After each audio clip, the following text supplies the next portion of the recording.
Jadi orang kalau udah hasad, kita senyum kepadanya, dikira kita nyinyir. Kita sapa dia, dia nganggap kita bentak.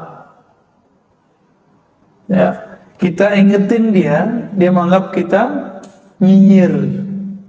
Begitu orang-orang yang hasad ini. Maka hati-hati, jika ada hasutan untuk membenci ulama, benci umara masih aman, tapi kalau suruh benci ulama, tunggu tanggal mainnya.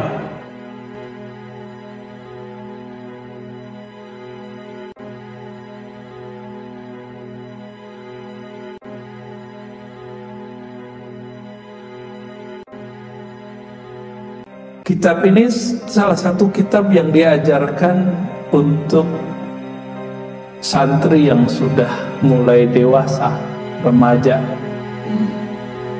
karena hajat kita kepada ilmu ini sama, mau santri mau apa sama, kan bahasa aja sama. Bedanya jika kitab aslinya 4 jilid itu agak sedikit berat jika dibaca bahkan oleh santri pemula, dan dia nggak butuh-butuh amat. Yang butuh itu nanti yang sudah remaja, dewasa, dan orang-orang seumuran kita, ya. Sebelumnya kita sudah membahas tentang ajaibul qalb, keajaiban kalbu. Kalbu ada macam-macamnya. Lalu kita membahas tentang diagnosa kalbu.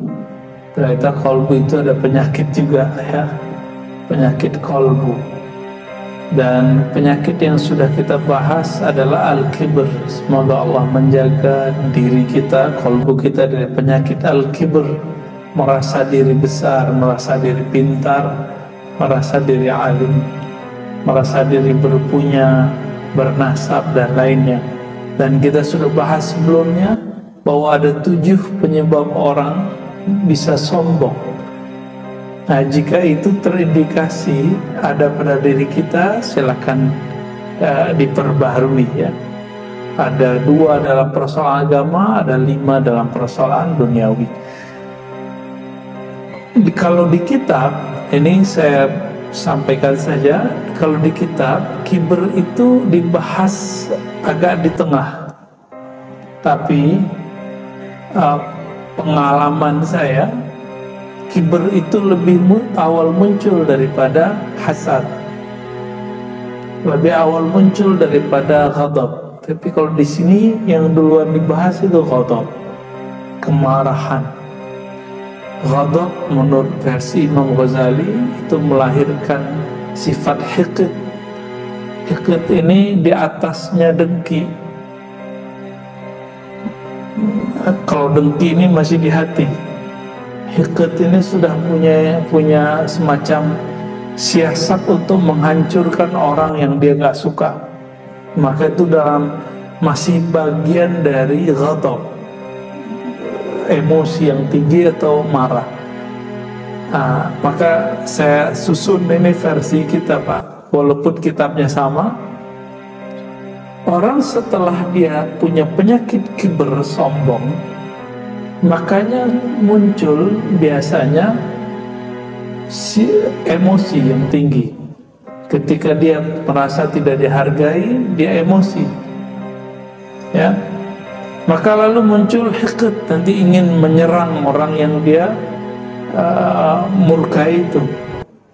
Dan semua itu ternyata di dalamnya ada penyakit baru yang tumbuh. Apa penyakit baru yang tumbuh? Yaitu hasad. Apa arti hasad?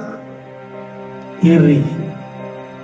Iri masih belum bisa didefinisikan tuh. Harus didefinisikan lagi. Apa itu hasad? Hasad itu kalau versi aslinya dalam kitab Imam Ghazali dikatakan karahiyatun ni'mah wa hubbu zawaliha anil mun'am alaih. Begitu dalam kitab. Tidak suka nikmat Allah itu sampai pada seseorang, wa zawaliha anil mun'am alaih, dan menginginkan nikmat itu hilang darinya, khususnya kepada semua umat manusia, khususnya sama mukmin dan umumnya kepada sesama manusia. Ya. Contohnya, waktu dulu sekolah pernah nggak iri sama teman kita yang juara? Irinya iri apa nih? Pengen dia hancur nilainya, atau kita pengen seperti dia dan dia tetap seperti yang dia ada? Yang mana? Nih cek lagi deh Pak. Waktu dia salah, kita senang nggak? Kalau kita senang berarti masuk ke hasad. Tapi dia bagus, lalu kita iri, ingin seperti dia tanpa ingin bahwa dia ini jatuh. Nah, ini tipis sekali, namanya ghibthah. Jadi ada iri positif, ada iri negatif. Ada dua.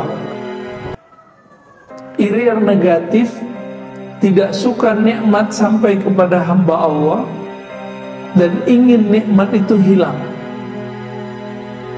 Kalau iri positif, kita iri Pak. Kok orang udah punya rumah, kita belum. Makanya Bapak pada beli rumah. Kok orang punya mobil, kok kita belum. Orang punya motor, kita belum. Yang jomblo, orang udah nikah, saya belum, gitu ya. Biasanya jomblo-jomblo tuh ngenes Pak. Senang sama seseorang, elah keduluan. Masih bermain dalam pikiran, langsung aja khitbah, ya kan? Langsung aja dilamar. Cuma karena para jomblo ini ada penyakit dalam hatinya, galau, tulul amal, panjang angan-angan, termakannya gimana, itu dipikirkan juga. Cuma kalau sudah ada asbab yang kita pakai, kerjaan, ambil aja. Nah, ini juga bisa terjadi. Makanya ada orang melet, nyantet orang-orang yang dia suka, yang tadinya dia suka, terus orang itu nggak menyukai dia. Nah, ini bisa sampai ke sana, ya. Jadi rumusannya sederhana. Saya senang, kalau bahasa sederhananya, saya senang kalau orang itu susah. Saya susah kalau orang itu senang. Nah, itu berarti kita hasad, ya. Tapi kalau saya senang orang itu senang dan saya ingin seperti dia, namanya ghibthah, ya.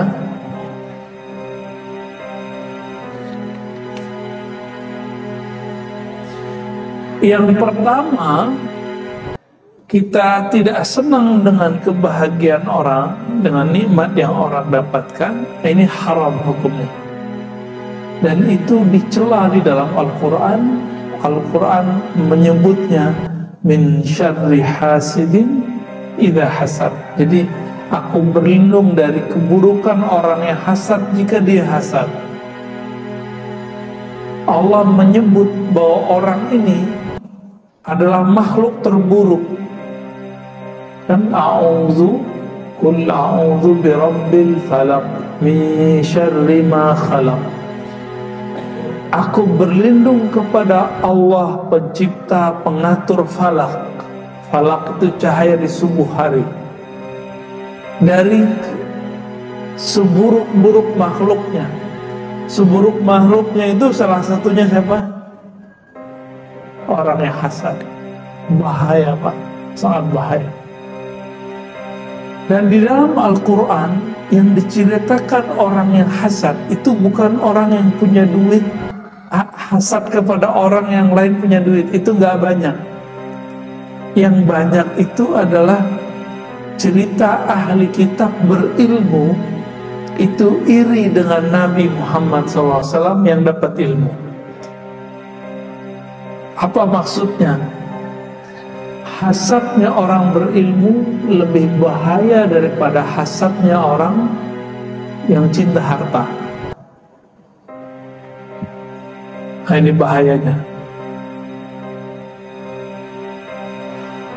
Maka disebutkan di Al-Quran, di surah Al-Baqarah, di beberapa ayat-ayat itu ya, bahwa ahli kitab itu hasadan min indi anfusihim. Mereka ada hasad di dalam diri mereka. Jadi hasad itu dalam nafs, anfus, jiwa. Kalau dia sudah menguasai, maka dia menodai kolbu, maka kolbu jadi berpenyakit.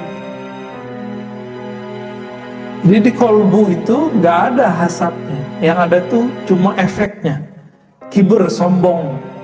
Di kolbu nggak ada Pak, yang ada itu di nafs, di jiwanya. Efeknya kolbunya jadi hitam.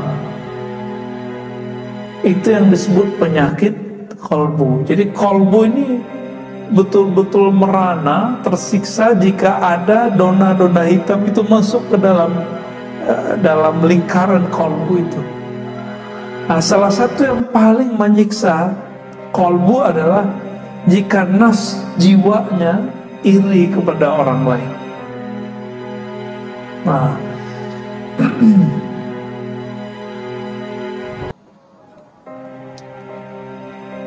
di dalam Al-Quran itu juga disebutkan surat Al-Imran misalnya, in tamsaskum hasanatun tasu'uhum wa in tusibkum sayi'atun yafrahu biha wa in tusibkum sayyi'atun yafrahu biha.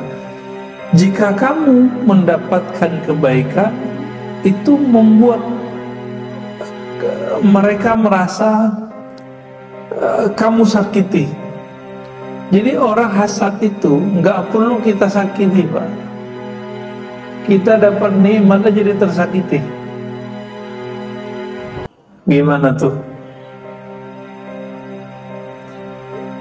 Oleh karena itu, Bapak Saudara Allah, jangan sering-sering menampilkan nikmat yang Allah berikan. Jadi jangan posting kalau beli mobil baru, ya. Nggak usah diposting punya rumah baru, nggak usah Pak. Posting kalau lagi ke tempat yang baru, itu bikin nyesek orang, karena tidak semua orang seberuntung Bapak ini. Kecuali kita sharing untuk orang-orang yang menjadi murid kita misalnya, supaya mereka termotivasi, itu boleh-boleh aja. Tapi tidak semua begitu. Makanya Imam Ghazali mengatakan di kitabnya, kullu man'umin mahsud. Setiap orang yang diberi nikmat pasti ada yang hasad kepadanya. Dapat istri baru tuh kan. Makanya ada aja yang jomblo-jomblo, apa yang muwahhidin, yang menikah dengan satu istri itu pasti nyinyir sama ustadz poligami, benar gak? Sama temennya yang poligami itu ramai sekali. Itu bagian dari hasad juga, ya. Bagian dari hasad juga. Akhirnya mereka seneng nih, ada ustadz lagi cerai sama istrinya yang pertama, bersenang, diceritain, di posting. Ini tanda kalau kita hasad sama dia.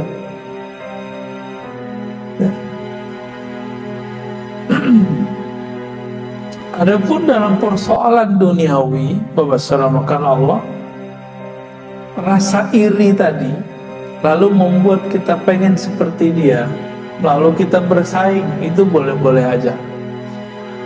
Dalam masalah ukhrawi, kita melihat ada orang yang baik, lalu kita pengen seperti dia, itu bagus, nggak apa-apa ya. Maka di Quran itu ada fi dzalika falyatanafasil mutanafisun, ya, surat Mutaffifin, ya. Dan dalam hal itu maka silakanlah kalian bersaing, ya, bersaing yang positif. Kalau dalam hadis kita menemukan la hasada ila fisnatain, hadis Bukhari Muslim. Tidak boleh hasad kecuali dalam dua hal. Kita nggak boleh iri sama orang kecuali dua hal, berarti iri positif ya.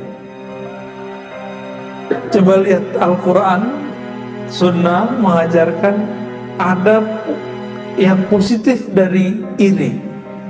Pertama, rajulun atahullahu al-Quran.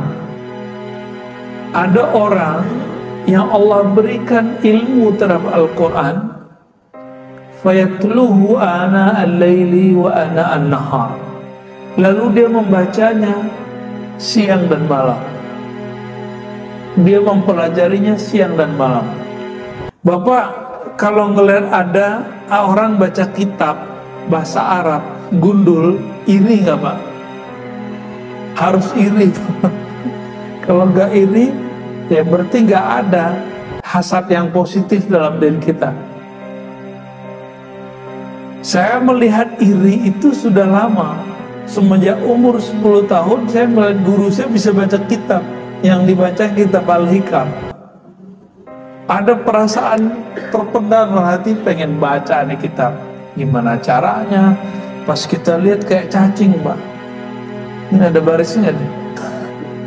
Kayak cacing. Dulu kitab-kitab jadul lebih parah dari ini. Tulisannya rapat, kecil-kecil, dan gak ada titik komanya. Kalau ini sudah ada komanya, dia dikasih oleh si pentahkiknya ya, editornya. Di kitab jadul itu titik dan komanya fa dan waw. Ada fa, waw, koma, itu sama dengan titik koma, atau summa, atau amam ba'du. Dulu gak ada titik koma.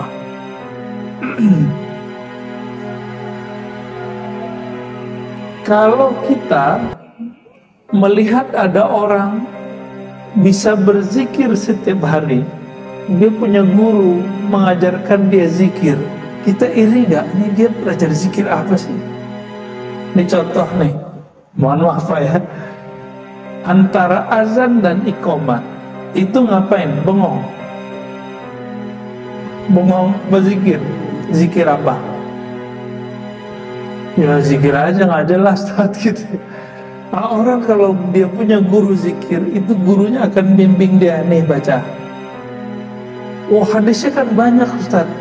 Iya sebanyak itu hadis, bingung nggak milih yang mana? Nah di situ perlunya ada guru.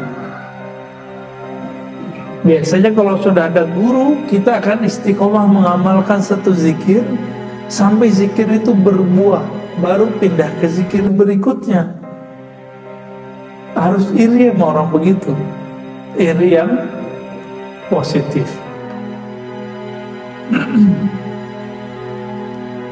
Sedangkan ahli kitab itu iri kepada Nabi. Nabi diberikan Al-Quran oleh Allah, wahyu, tapi tidak membuat dia ingin meniru Nabi, tapi malah ingin menghancurkan Nabi.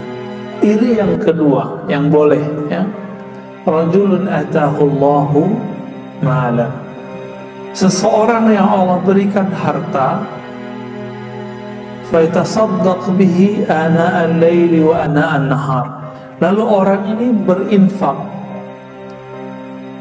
membelanjakan hartanya di jalan Allah, baik siang ataupun malam. Nah, ada satu makna mengenai apa makna siang dan malam. Membaca Quran, membaca kitab, berzikir siang dan malam, bersedekah siang dan malam. Apa artinya?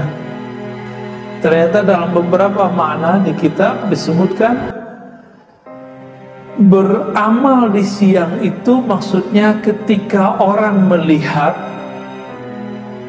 dalam keramaian, sedangkan pada malam hari itu maksudnya beramal ketika orang tidak melihat. Nah ini yang perlu kita iri. Jadi orangnya itu dia baca Quran di sini, di masjid ataupun di rumah sama ramenya, sama rajinnya. Siang dan malam ketika banyak orang siang hari, ataupun ketika orang tidur di malam hari. Nah, orang itu yang perlu kita iri ya. Bukan bersedekah juga begitu. Jadi kalau kita Kita nama kita diketahui orang bersedekah, itu berefek gak Pak? Menaikkan status rohani gak di sisi Allah? Enggak. Jadi perlu nggak nama kita disebut kalau kita sedekah? Hah? Nggak perlu. Kecuali Bapak punya perusahaan jualan KCC CSR, terus pengen namanya dimasukin ke dalam daftar ya. Mungkin kalau marketing, tapi niat kan sudah nggak benar. Karena niatnya nggak benar. Innamal a'malu binniyat wa innamal likulli imri'in ma nawa. Apa yang diniatkan pasti terjadi. Saya bantu orang niatnya supaya laku yang saya jual, akan Allah buat laku, tapi setelah itu dia tidak dapat apa-apa di akhirat. Baik. Apa yang membuat orang bisa hasad? Di sini ada banyak ya, tapi belum buat rumusannya. Ada 1, 2, 3, 4. Ada 4 Pak. Ini yang paling besar. Pertama, al-adawatu wal baghdha, permusuhan dan kebencian. Nah, kalau ini biasa.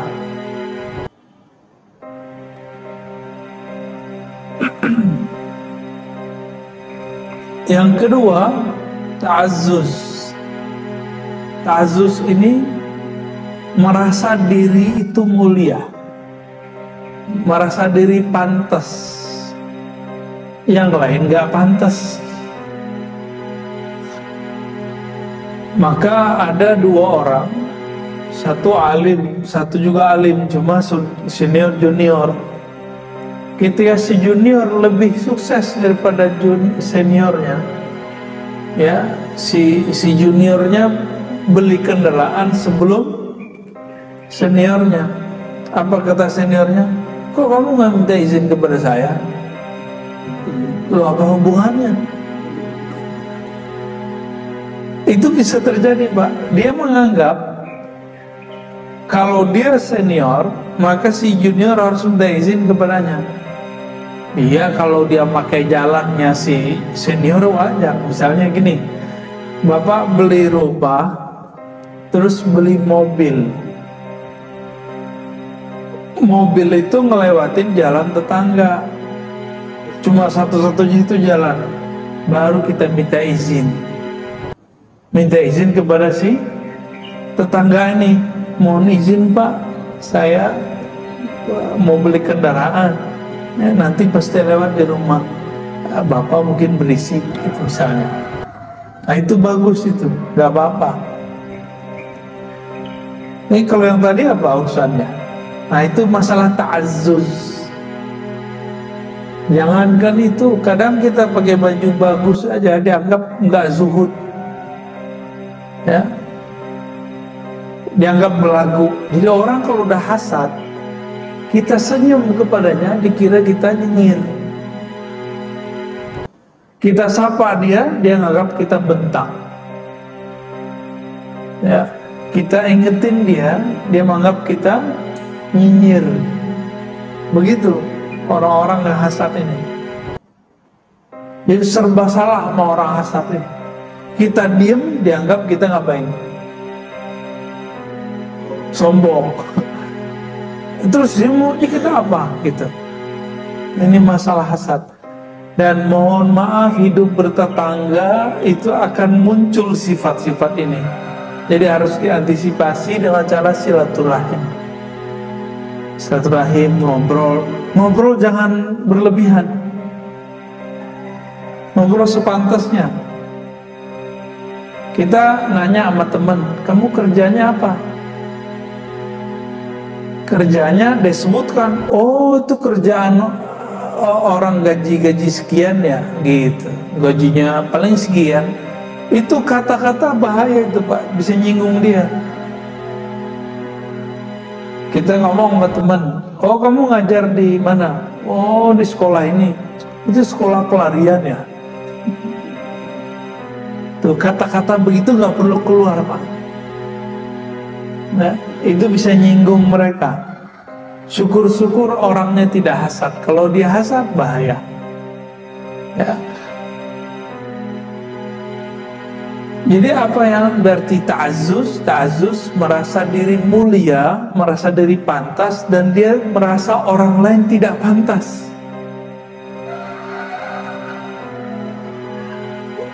Masjid ada, kalau kita kan imam alhamdulillah sudah profesional Pak ya.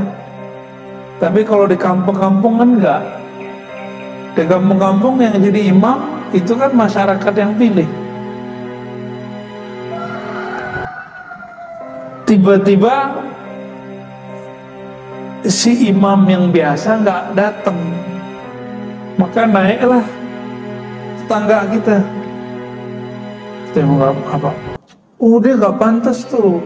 Maksudnya kalau dia nggak pantas, siapa yang pantas? Dirinya. Nah, kan maksudnya begitu. Ya. Jadi ketika kita melihat fenomena begini, langsung di-keep, ya. Jangan disuburkan itu. Dan yang ketiga, hubbur riyasati wa talabil jah. Mencintai kepemimpinan dan talabul jah, mencari kemuliaan.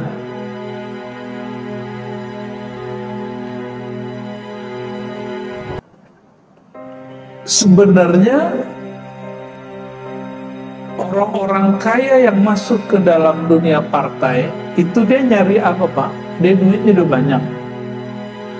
Partai Golkar kan ada tuh orang kayanya masuk nyalon jadi presiden, nggak lolos-lolos kan? Ya. Ada juga partai-partai yang sering ngasih bantuan ke kaki lima tuh, yang punya MNC. Ya, kurang apa dia? Duit udah banyak, TV usaha udah banyak.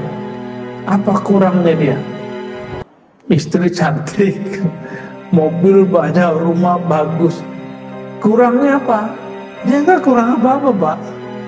Dia pengen yang ini nih, mencari riasa, mencari kepemimpinan dan kemuliaan. Materi udah punya, nah dia mau cari imateri. Dia kira imateri itu salah satunya ingin berkuasa. Ya. Yang paling lucu, orang gampang dibisik-bisikin. Maka sekelas raja dangdut aja kenapa? Padahal dia kan ustadz juga tuh. Kata orang nama dia, Bang Haji. Kalau bukan Bang Haji yang maju, siapa lagi yang maju? Negerinya hancur. Wah, iya juga ya. Akhirnya dia buat partai ya, syukurnya partainya nggak inilah, akhirnya dia nggak terjun banyak. Karena kasihan, sudah seumur beliau, ya nikmatilah masa pensiunnya. Jadi pembisik-pembisik ini bahaya Pak. Hidup jangan karena si pembisik, hiduplah dengan kata hati. Jangan hidup dengan bahasa si pembisik ini, capek kita. Nah, orang-orang yang sibuk memikirkan orang lain, Imam Ibn Athaillah menyebutnya al-murid al-jahil, murid yang jahil. Jadi orang yang jahil itu bukan orang gak sekolah, bukan. Tapi yang jahil itu siapa? Yang mendengarkan kata-kata orang untuk mencari kebahagiaan. Gak akan pernah bahagia Pak. Zaman SBY dulu masih ingat gak Pak? SBY itu takut dikritik. Maka dia, ini saya ketemu dengan salah satu pejabat di Malaysia, ketemu SBY, ya, atau satu majelis dengan SBY. Itu SBY ngomong apa? Nangis, karena wartawan itu betul-betul berani sama presiden. Cuma karena dulu naikin harga Pertamina, ya, itu langsung dikatakan oleh mahasiswa di kampus dulu SBY kafir. Ya gak ada urusannya sih sebenarnya, kafir menaikin bensin. tapi dia nangis. Makanya SBY itu banyak diamnya. Hati-hati. Versi orang yang berbaik sangka. Kalau versi orang gak baik sangka disebut apa?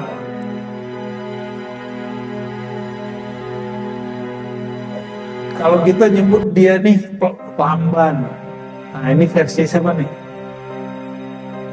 Versi orang yang gak suka sama dia. Wah, SB lelet gitu. Tapi bagi orang yang suka sama dia, SB hati-hati. Tapi kan gak banyak yang bilang dia hati-hati, Pak.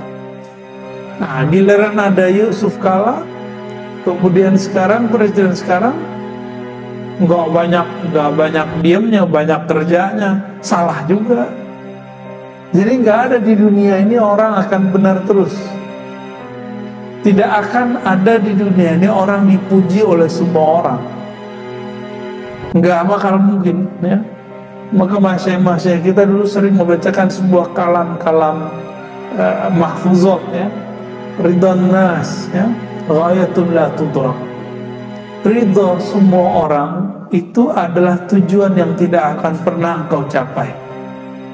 Maka pilihlah jalan yang kamu kuat di situ.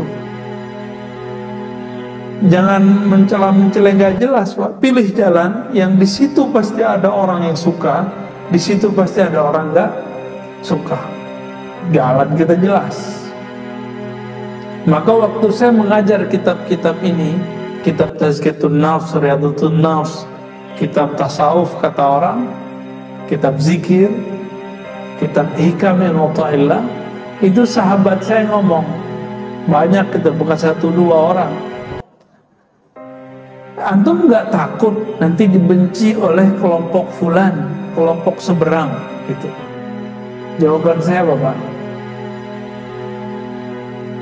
kalau saya beramal karena ingin dipuji si fulan, kelompok A, B, C, D, maka saya akan membuat dia senang misalnya, tapi saya akan dibenci lagi oleh kelompok yang lain. Nggak mungkin saya disukai semua orang. Jadi saya memilih sekarang untuk siap dibenci dan siap juga disukai. Suka, ada orang yang suka ilmu tentang Tazkiyatun Nafs ini, Riyadhutun Nafs ini. Ada yang nggak suka, nggak apa-apa. Kalau orang bilang kita ngedongeng, ya nggak apa, biarin aja. Ada orang bilang ahli bid'ah, syubhat, itu resiko, Pak, resiko di jalan Allah. Dan salah satu ciri-ciri pejuang di jalan Allah, la yakhafuna laumata laim, tidak takut dicaci orang-orang yang mencaci. Kenapa? Itu kan biasa aja, jalan aja. Maka kalau pengurus masjid, betul harus dengerin orang dalam rapat, tapi jangan kebanyakan rapat, Pak, banyak kerja aja. Di masjid itu kok banyakan rapat, enggak banyakan rapatnya, nggak ada kerjaannya ntar. Di mana-mana begitu. Ya, kantor aja kalau banyak rapatnya itu nggak ada yang jadi. Rapat tuh sedikit aja, yang banyak kerjanya. Kalau kita rapat, pasti kita disalahin orang, dikritik orang, mau berubah lagi. Ya.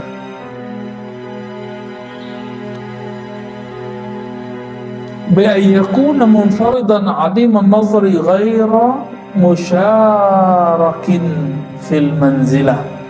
Nah, orang-orang ini yang ingin mencari popularitas, jabatan, mencari kemuliaan, ini nggak rela kalau ada orang mendapatkan kemuliaan itu.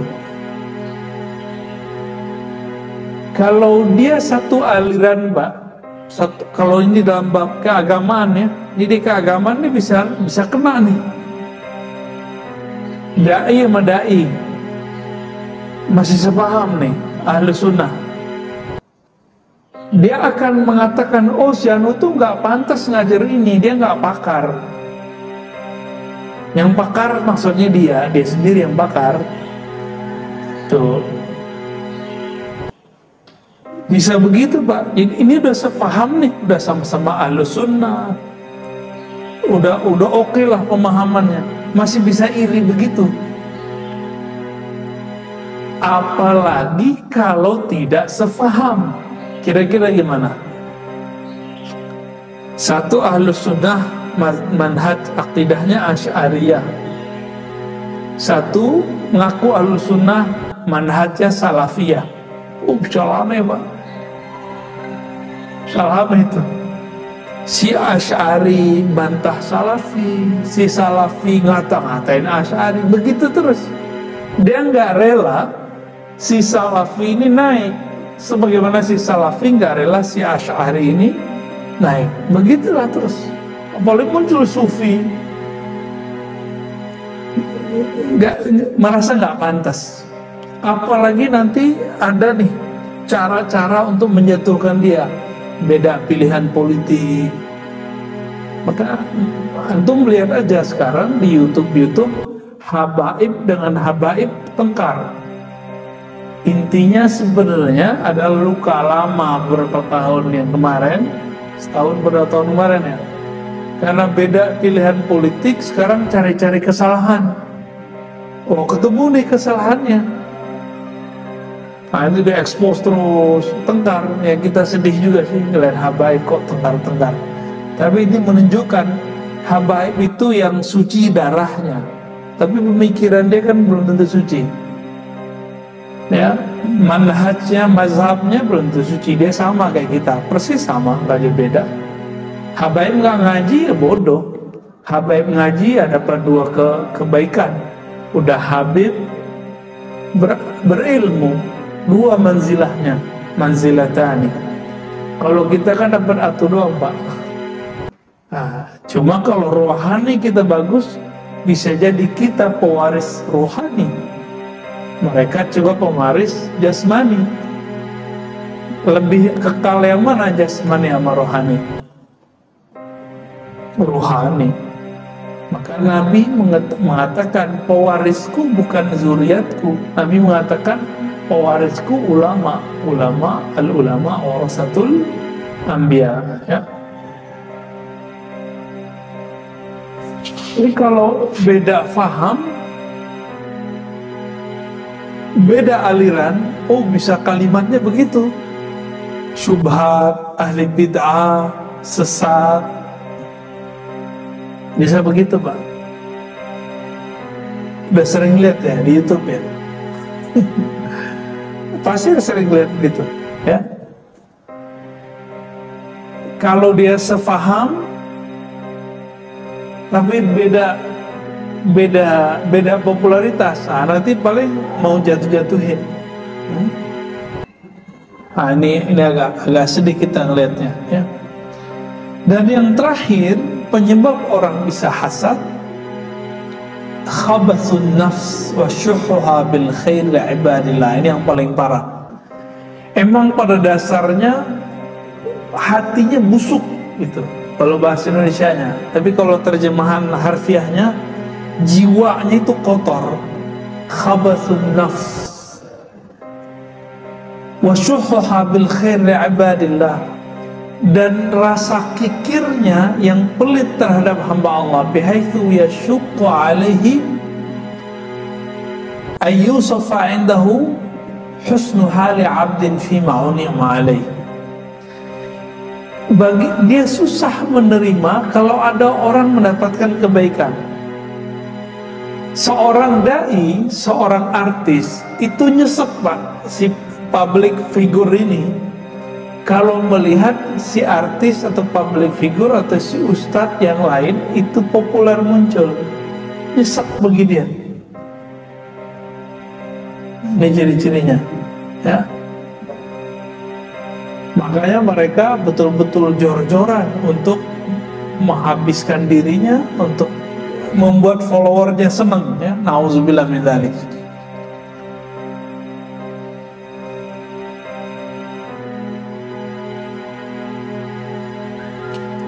Kalau empat ini masuk dalam diri, udah semi-semi kafir Pak. Empat yang tadi ya, kebencian, Ya, benci ini kan sebabnya macam-macam ya, beda paham, beda politik, beda strata ekonomi, ta'azzuz, merasa diri pantas mulia, mencari riasah. Apa arti riasah tadi? Kepemimpinan, wa talabil jah, mencari jah, tuah, ya, kemuliaan. Dan yang terakhir, emang jiwanya kotor. Nah, rata-rata jiwa kita kotor, Pak. Jadi jiwa itu pada dasarnya dia kotor. Meskipun dia kotor, qalbu kan ada cahaya. Maka qalbu ini nanti akan membersihkannya. Maka ada jalan pintas untuk menghabiskan ini. Kalau beliau memberikan di sini beberapa cara ya, jalan pintas untuk membersihkan qalbu dari penyakit-penyakit qalbu, khususnya hasad, adalah memasukkan nama Allah ke dalam qalbu. Artinya berzikir dengan qalbu sebanyak-banyaknya. Jika dosanya dosa fisik, cukup dengan zikir pagi sore selesai. Tapi jika dosanya di dalam diri, maka dia harus zikirnya zikir yang tersembunyi. Mirip seperti dokter, kalau lukanya di luar, pengobatannya di luar. Kalau lukanya, penyakitnya di dalam, itu harus dioperasi, benar nggak? Nah, operasi terbesarnya itu adalah zikrullah. Likulli syai'in siqalah, begitu dalam asar riwayat Imam Baihaqi. Setiap sesuatu itu ada cara untuk membersihkannya, mengobatinya. Wasiqalatul qalbi dzikrullah, pembersih hati, penetral hati, pengobat hati hanyalah zikrullah. Nah, itu zikrullah kalau masukkan qalbu. Kalau dimasukkan ke pikiran bagaimana? Apakah kita akan hasad sama orang, sedangkan yang menurunkan nikmat itu siapa? Ini caranya nih kalau masuk ke akal. Allah, benar. Mungkinkah Allah salah menurunkan nikmat sehingga kita perlu iri? Kita nih senang sama seorang lawan jenis, laki ke perempuan, perempuan ke laki-laki. Tahu-tahu dia nikah duluan sama seseorang. Iri nggak? Pasti ada rasa iri, Pak. Masa dia sih wajahnya biasa-biasa aja, kok nikah sama dia yang mukanya luar biasa? Itu perasaan kita. Ya. Pertanyaannya, mungkinkah Allah salah dalam menjodohkan? Tetangga kita dapat rezeki, kita mikir seharusnya saya itu. Teman kita dipromosiin, gajinya naik, kita berpikir seharusnya saya itu. Pertanyaannya diulang lagi, itu yang ngatur siapa? Allah bukan? Allah. Mungkinkah Allah salah ngirim rezeki orang ini? Kalau begitu, orang yang hasad, dia sebenarnya sedang berprasangka ke makhluk yang dapat nikmat atau kepada Khalik? Kepada Khalik. Saya kalau gitu bukan berarti Allah berada di suatu tempat, Pak ya. Ini menunjukkan Allah maha tinggi gitu aja, secara mutlak, bukan tinggi arah. Allah maha hebat. Ini karena tubuh kita butuh isyarat ya.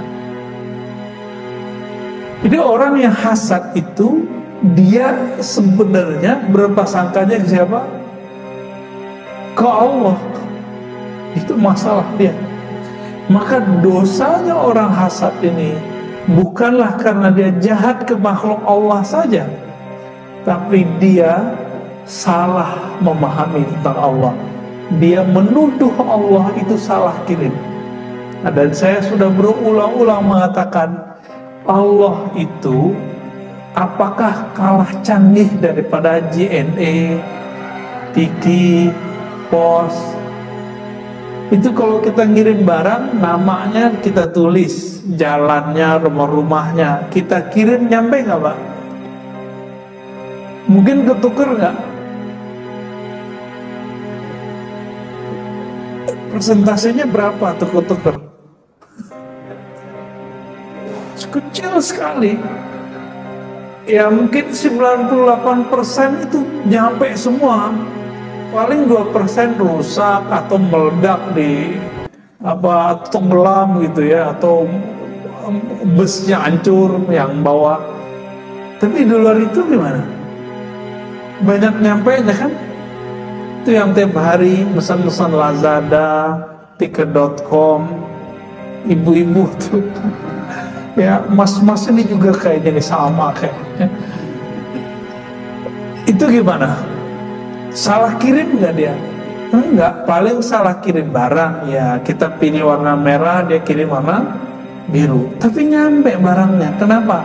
Alamatnya jelas. Rezeki Allah itu dikirim Pak dari langit. Wa mimma razaqnahum yunfikun, dan dari rezeki, dari barang nikmat yang kami rezekikan kepada mereka, itu mereka infakkan. Berarti ada kalimat kami rezekikan. Nahnu narzuqukum, kamilah yang memberi rezeki kamu. Itu ayatnya jelas. Kalau terjemahan hari ini, kamilah yang mengirim secara rigid, detail rezeki kamu masing-masing. Maka tidak akan ada yang ketukar jodoh, nggak ada yang ketukar rumah, ketukar duit, ketukar gaji, nggak bakal ada. Kalau sudah paham begini, masih perlu nggak hasad sama teman yang pangkatnya sudah duluan naik, rezekinya sudah duluan naik? Ya, Ustadz masih atuh aja Ustadz ya, masih atuh deh. Ketemunya udah dua, iri, nggak perlu iri. Kalau emang jatah pasti dapat. Kalau nggak di sini ya di surga, kan gitu. Jadi orang-orang yang hasad ini, masalah dia sebenarnya adalah kepada Allah, kepada makhluk itu adalah turunannya. Karena dia terhijab, terhalang memandang Allah, tidak memahami Allah, maka dia berprasangka kepada makhluk, pada hakikatnya sedang menyerahkan Allah Subhanahu wa Ta'ala. Nah, demikian ada dua tuh obatnya. Yang pertama di kolbu, banyak-banyak zikir. Maka cari ahli zikir kolbu, nanti diajarin Pak cara zikir di kolbu. Jangan cuma zikir di lisan doang. Ya, Sayyidina Hasan Al-Basri mengatakan, saya suka zikir dengan tangan, zikir dengan lisan, dan dengan kolbu saya. Berarti ada zikir kolbu. Nah, itu ditalkinkan dari ahli kolbu. Talkin itu dibimbing. Talkin bukan hanya untuk orang yang sakarat atau udah mati. Orang yang mau mati lebih butuh. Karena kita yang butuh Pak. Masalah orang iri nggak iri kan masalah di sini. Ya. Dan yang kedua itu dalam ilmunya. Nah, ilmu mengenai cara menghapus iri tadi. Ternyata iri ini berkaitan langsung dengan Allah Subhanahu wa Ta'ala. Semoga kajian ini bisa membuka sedikit yang terbuka dari kolbu yang mungkin menyimpan hasad. Semoga dengan kajian ini penyakit hasad di kolbu kita Allah sembuhkan. Amin ya rabbal alamin.